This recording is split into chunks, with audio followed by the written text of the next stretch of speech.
Hello everyone, meron tayong 5 minutes para i-video, i-flex ko lang guys ang place namin dito sa baba ng aming building. Okay, so ang aming building is a government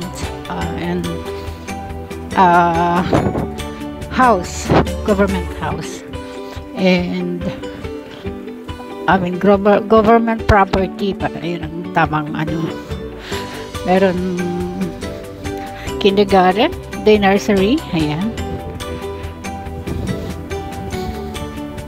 So guys, at meron ding basketball court, ayan.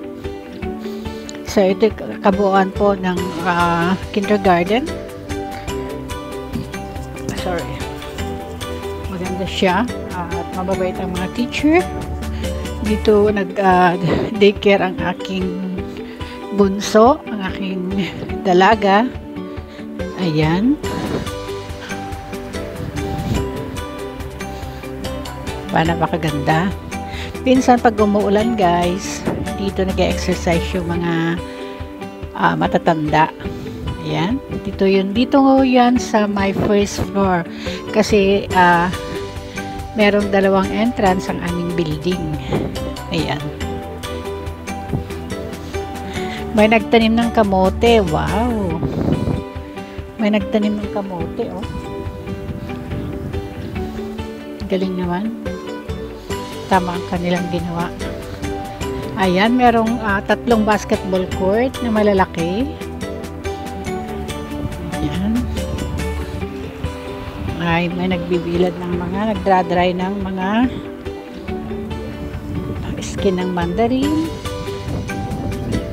Kahoy. Bakit kaya may kahoy? Ayan guys, marami nag-exercise sa umaga dito, mga matatanda. Ayan, malinis na malinis. May ito din, pag maglaro sila ng soccer, bali 4 na court ito. Ayan.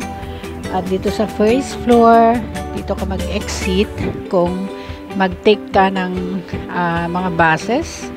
At kung ikaw naman ay pupunta ng MTR, doon ka mag-exit sa my ground floor. Ayan, di ba? Napakaganda. May mga ganitong facility. At doon sa ground floor, may playground naman for kids. Ayan, dito kasi ito sa may highway. Ayan guys, kahapon lang sila nag-cut ng mga punong kahoy dito. Ayan, at nag-spray, kaya nakakuha ko ng isang short video doon sa nag-i-spray ng insect, parang pesticide ba. Ayan. So ito guys ang meron dito sa first floor ng aming building. O, di ba? Tapos doon naman sa kabila, sa opposite side, yung trail walk naman. Ayan, merong trail walk dito. Eto dito sa may highway. Dito ako kukuha ng bus papunta ng Central. Ayan, meron ding, ayan yung car park, diba? Minsan nakikita nyo sa mga live ko, kaya premiere ko, yan yung car park. Yan guys, pa-uwi na dito ang mga bus na yan. Ayan, trail walk yan guys, maganda yan, mahaba, at behind ng hill na yan, access na sa Saikong.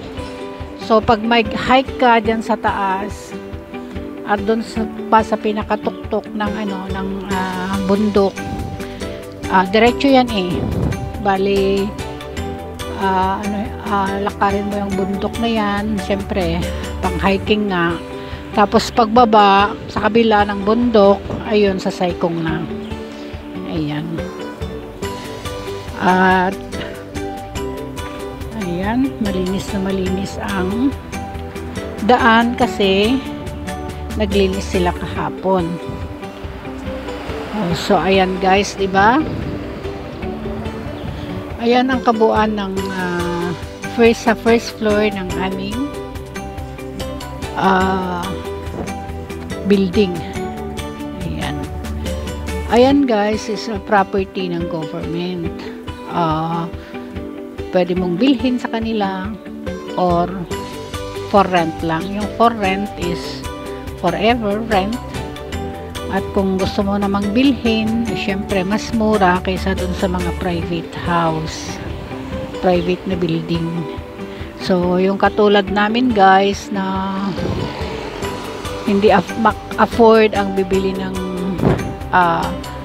private building, ayan dito, eto lang afford namin. Actually, just lucky guys kasi maraming public housing na hindi pwedeng bilhin, and ang pagkuha ng public housing is hindi easy. Ibig sabihin, you must be eligible. So, may mga criteria para eligible ka. So, nag-wait kami ng 5 years. And thanks God, guys. Ang nakuha naming bahay is nung time ng mister ko, sila ng mga bata is for 7 people. And kami is only 4 people. Nakakuha kami ng same size. And at the same time, after 2 years na pag-stay namin, in-offer ng government kung gusto naming bilhin. So, ayan guys.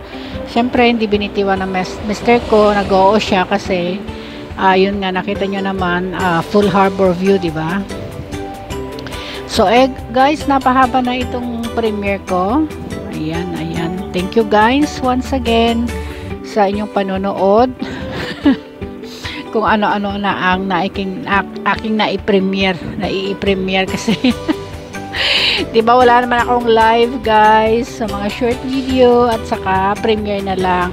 At kung wala kayo, syempre naman guys, hindi iikot ang watch hour ko, kaya taos puso ako nagpapasalamat sa inyo, sa inyong support. Dahil kung wala kayo, syempre hindi naman mabubuhay ang aking YT. So, importante kayo sa akin. Salamat again, and I love you all. Ayan na ang aking bye.